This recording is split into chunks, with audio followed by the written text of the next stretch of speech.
कि हम लोग स्ट्रक्चरल फॉर्मूला कैसे लिखते हैं। स्ट्रक्चरल फॉर्मूला लिखने के तरीके क्या हैं? एट फॉर्मूला में आप कार्बन टू कार्बन बॉन्ड को डैश लाइन से दिखाओगे, और अगर मान लो कि इसके पास कोई ऑक्सीजन है, अब आप ऑक्सीजन ने कितने बॉन्ड बनाए हैं? 2, तो कितने इलेक्ट्रॉन यूज किए होंगे उसने? 2। समझ में आ गया? 2 इलेक्ट्रॉन यूज किए होंगे। ऑक्सीजन के पास वैलेंस इलेक्ट्रॉन होते कितने हैं? 6 में से 2 ही यूज किए हैं, तो बाकी कहां हैं? दिखाने पड़ेंगे। तो कंप्लीट फॉर्मूला में आप इलेक्ट्रॉन भी दिखाते हो और डैश लाइन भी दिखाते हो। समझ में आ गया? That is called complete formula. तो आप ध्यान रखना, एग्जांपल के तौर पे नीचे लिखा हुआ मिथेनॉल, जरा आप चेक करो मिथेनॉल को कैसे दिखाओगे। ये रहा कार्बन, उसके साथ 3 हाइड्रोजन जुड़े हुए इस तरह से, एक ऑक्सीजन जुड़ा हुआ है और इस ऑक्सीजन से हाइड्रोजन जुड़ा हुआ है। बहुत सिंपल है। अब ऑक्सीजन ने 2 बॉन्ड बनाए तो बाकी 2 लोन पेयर भी आपको दिखाने पड़ेंगे। ये तरीका होता है। कंडेंस्ड फॉर्मूला, कंडेंस्ड मतलब डायरेक्टली लिख देते हैं उसके अंदर। प्रोपेन का पहले डायरेक्टली फॉर्मूला लिखो, क्या होता है? प्रोपेन मतलब 3 कार्बन होंगे, क्योंकि आपने एन लगाया तो डबल के 2 ज्यादा, 6 और 2 8 हाइड्रोजन होंगे। 3 कार्बन 8 हाइड्रोजन, सही है। कंडेंस्ड फॉर्मूला में हमें डैश लाइन दिखानी नहीं है, इलेक्ट्रॉन दिखाना ही नहीं है, लेकिन इंडिविजुअल कार्बन के साथ हाइड्रोजन दिखाना है। मतलब लिखेंगे CH3 CH2 CH3, ये तरीका होता है। देख लो कंडेंस्ड फॉर्मूला लिखने का तरीका, CH3 CH2 CH3। अगर आपने ये लिख दिया ऐसे, तो इसका मतलब ये क्या है? ये एक्चुअली प्रोपेन है। समझ में आता? लाइन एंगल फॉर्मूला में हम लोग कार्बन दिखाते ही नहीं है।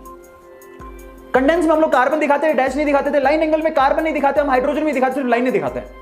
मान लो कि अगर मुझे लिखना है C3H8, इसका अगर मैं C3H8 का अब तीनों लिखूंगा मैं, C3H complete formula, C3H complete formula कैसे लिखोगे? 1 2 3 सारे हाइड्रोजन इस तरह से, ये तरीका है कंप्लीट फॉर्मूला लिखने का।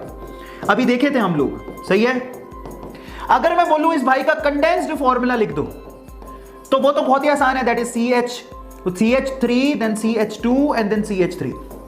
बट अगर मैं बोलूं इसका बॉन्ड लाइन फॉर्मूला लिखो, लाइन एंगल फॉर्मूला, तो क्या करोगे?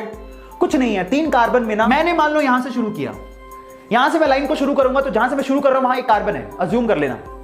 यहां से एक लाइन मैंने खींची, तो ये देखो ये एंड पॉइंट आ गया।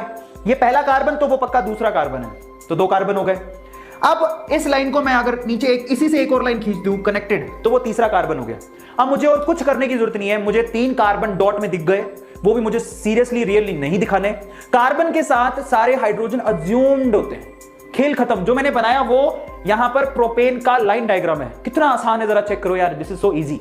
तो ये फाइनल लाइन डायग्राम है। इंधन कितने हैं? 2। बनाओ, ये पहला कार्बन, ये दूसरा कार्बन, बना दिया। अब ना OH भी साथ में, तो अब क्या करोगे? यहां पर इस तरह से OH आपको लिखना पड़ेगा। तो ये C2H5OH का तरीका हो गया। 2 कार्बन और तीसरी बार में जो आपने OH लिखा है, अब OH को आपको रियली लिखना पड़ेगा, आपको कार्बन और हाइड्रोजन को नहीं लिखना। इसके अलावा जो होगा वो आपको लिखना पड़ेगा। तो ये आप जरा चेक करना, ये रहा CH3 CH2 whole thrice OH, मतलब ये कितने? 3 और 1 4 कार्बन के साथ OH लगा हुआ है। तो बहुत आसान है, 4 कार्बन के साथ OH लगा हुआ है, जरा आप चेक करो। ये पहला कार्बन, ये दूसरा कार्बन, ये तीसरा कार्बन, ये चौथा कार्बन, और ये लगा हुआ OH, खत्म। नेक्स्ट आपके पास जरा आप चेक करो, C2H5 CHOH बीच में लगा हुआ है, देन CH3, तो कुछ भी नहीं है। तो आपको पहले 3 कार्बन लेने हैं और इस कार्बन के साथ आपको OH लगाना है।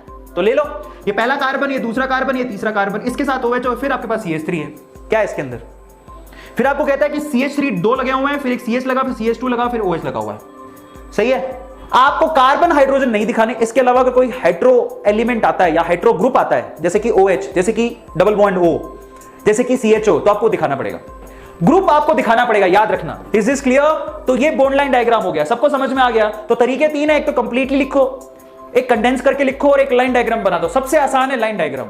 सबको समझ में आ गया?